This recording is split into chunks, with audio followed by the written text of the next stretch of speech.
Exam হলে কিছু ছাত্রীদের বৈশিষ্ট্য কি জানো ছিল, মনে পড়েছে। ওই শিউলি, একটু দেখা না প্লিজ। তুই তো সবই লিখছিস, সবই পারছিস, প্লিজ একটু দেখা না আমাকে। পারিনি রে কিছু, সব বানিয়ে বানিয়ে লিখছি। আচ্ছা ঠিক আছে, তুই যা লিখেছিস তাই আমাকে দেখা। আরে আমি এখানে সব ভুলভাল লিখেছি, তোরও যদি ভুল হয় তখন তুই আমার দোষ দিয়ে দিবি। আরে না না, আমি তোর দোষ দেবো না, প্লিজ আমাকে একটু দেখা না প্লিজ। আমি কিচ্ছু লিখতে পারিনি। না না, আমি চাই না কেউ আমার দেখে ভুল লিখুক।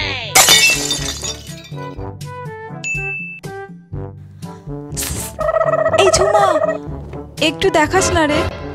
যতটুকু পারিস লেখ, আমি লেখা শেষে দেখাবো। না এখন একটু বলে দে, না হলে তোর খাতাটা এদিকে একটু আন, আমি দেখে দেখে লিখে নিচ্ছি। বললাম না আমি আগে লিখে নিই তারপর তোকে দেখাবো। আচ্ছা ঠিক আছে, প্লিজ দেখাস কিন্তু। এই দিশা, বলছি 10 নম্বরে কয়ের প্রথম ওয়ার্ডটা বল না। প্রথম ওয়ার্ডটা বললেই হয়ে যাবে, প্লিজ প্লিজ, শুধু প্রথম ওয়ার্ডটা বললেই হবে। ঠিক আছে। গোট। কি গোট? আচ্ছা ঠিক আছে ঠিক আছে, থ্যাংক ইউ। ছাগল আমরা খুব ভালোবাসি। ছাগলের গায়ের রং লাল। ছাগলের মাংস আমরা খাই। তুই ওটা কি লিখছিস? গোট একটা বিজ্ঞানী নাম রে। হুম, চুপ কর, তুই তোর লেখ। ওই ওই বলছি 2 এর আগেটা কি হবে? হ্যাঁ 1953 সালে ভারত স্বাধীন হয়েছিল?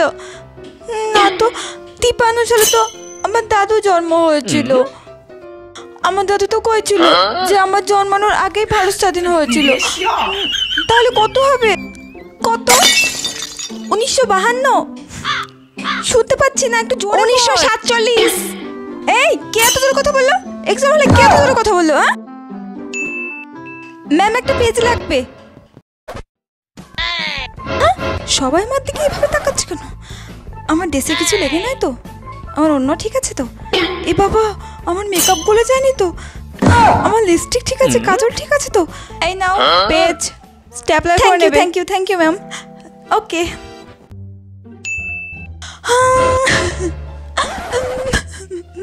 কি রে পূজা, তুই কাঁদছিস কেন? কি হয়েছে তোর? চুপ কর, কি হয়েছে বলবি তো? কি হয়েছে? আর বলিস না রে, আমার তো 3 দিন ধরে ডেঙ্গু জ্বর হয়েছিল। আমি কিচ্ছু করিনি, আমি কিচ্ছু পারবো না। পুরো সাদা কথা জমা দিতে হবে। ও এই ব্যাপার? আচ্ছা ঠিক আছে, কাঁদিস না। ঠিক আছে আমি তোকে দেখাচ্ছি, আমি তোকে সব দেখাবো। Thank you. উফ ম্যাম, আমার লেখা কমপ্লিট, আমি খাতাটা জমা দেব। এই তুই যে বলি তোর লেখা শেষে আমাকে দেখাবি, আমাকে একটু দেখা। হ্যাঁ বলছি। ম্যাম, খাতাটা কোথায় জমা করতে হবে? আমার কাছে নিয়ে এসো। ঠিক আছে। ওই কি হলো বল। হ্যাঁ বলছি। কি রে বল, তুই তো সমস্ত গুছিয়ে নিচ্ছিস। কি রে বলে যা। এক্ষুনি বলছি, দাঁড়া একটু।